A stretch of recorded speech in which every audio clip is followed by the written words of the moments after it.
Got complianced for being a smart ass. The history of art exam had a very curious question. What's the name of the artist that said that? Perfect anatomical proportions or 8 head measures?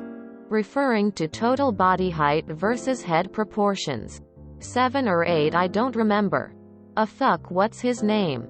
Wait, that's pretty vague. The exam didn't ask for the first or most prominent artist, so I write down me. Fucking genius, right? Well, I receive back the exam graded with the answer wrong. I go with the teacher and try to weasel my way into a correct answer.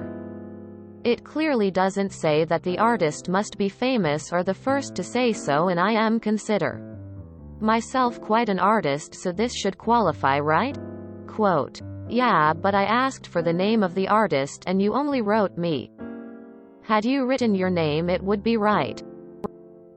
She got me good. Reminds me of a time when I couldn't remember the modern Russian flag, so I drew the imperial Russian flag on a history exam.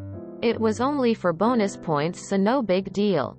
The professor gave me full credit and then changed the wording for every consecutive use of this question to ask specifically for the modern one. Gotta love teachers who can outgame the students that are trying to game the system. XD, good gambit on your part, but better played on hers. Was she looking for Parmigianino? You should have taken a leaf from The Sound of Music. Me is a name I call myself. Had a teacher ask what is the only country that starts with an A but doesn't end with an A. Thing is, this was the early 90s, so while the obvious answer is Afghanistan, this geek, read me, who had just represented the newly freed country at Model UN, wrote Azerbaijan. As this was a random bonus question on a science test, the teacher thought I was making things up. The way she argued with me made me really see she didn't know much about geography. I don't know if she changed the question or just stopped using it after our argument. Legally change your name to me. It'll be worth it, winking face. When I was a freshman in college doing my surveys of art history, the penultimate exam was a multiple choice test with slides for reference. We were supposed to look at the slide showing the artwork, cave painting, cathedral, etc., and use them to answer the questions. That was the idea anyways. The professor had made a slight error in the way in which she had worded the questions. The reader could answer the questions without seeing the slides at all. So I finished the test 30 minutes before the rest of the class and left. The professor stared daggers at me on my way out. I got a 94/100ths on the exam. The final had been written in such a way that what I had done was no longer possible. One of the proudest moments of my college life.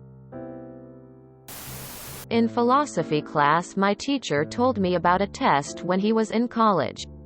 Though it wasn't in his philosophy class. The final exam had only one question. Why? Quote, students wrote long dissertations. The one with the highest grade simply wrote, why not? Quote. Teacher. Kid, I'm you but better, remember that. Lol. She proved that she's the teacher. Me. A name, I call myself. You quit too early. Closing parenthesis. Hoisted by your own petard. Hilarious! Exclamation mark. Exclamation mark. There are a ton of second and third-hand stories of people acing Zenbi Buddhism or Taoism exams by turning in a black piece of paper. I asked a Buddhist philosophy professor if he ever had anyone do that. He said no. And that if someone did, he would remind the student that part of being enlightened, I'm Zen. Buddhism knows to always behave appropriately. And it is not appropriate to turn in a blank piece of paper. My turn to be a smart ass. And only because I knew the answer without looking. Leonardo da Vinci. My teacher in high school had a test question, who administers our national parks? Quote. Obviously he was asking about the national parks. But my friend wrote, Napa, which is a store, National Auto Parts. He couldn't mark it wrong. But he didn't bother to correct the typo, and his final exam was just questions from tests. Throughout the year, so it popped up again. The irony is you got compliance for not completely rereading the question properly. You only read half of it properly. When I was a college freshman, I took a chemistry lab class in qualitative analysis. This involves figuring out what ions are present in your unknown. I had done that in high school and kind of resented having to do it again. Especially because it involved lots of tedious steps to rule out different possibilities. So every week we were allowed to choose which unknown liquid we wanted to test. And we were graded entirely on whether we got the right answer. Not on what we did in class. Some of the liquids were clear and some were colored. I knew that different colors were associated with different ions.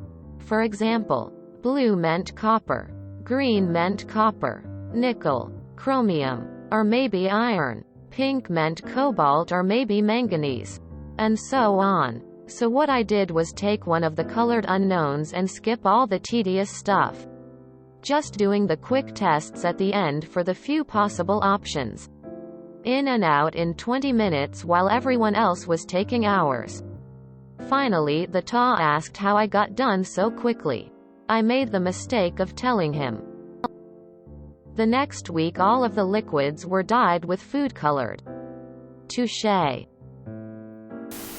If you enjoyed this video, please check out our playlists full of similar content. Epic Ericast is like doom scrolling for your ears. Please like, share, and subscribe.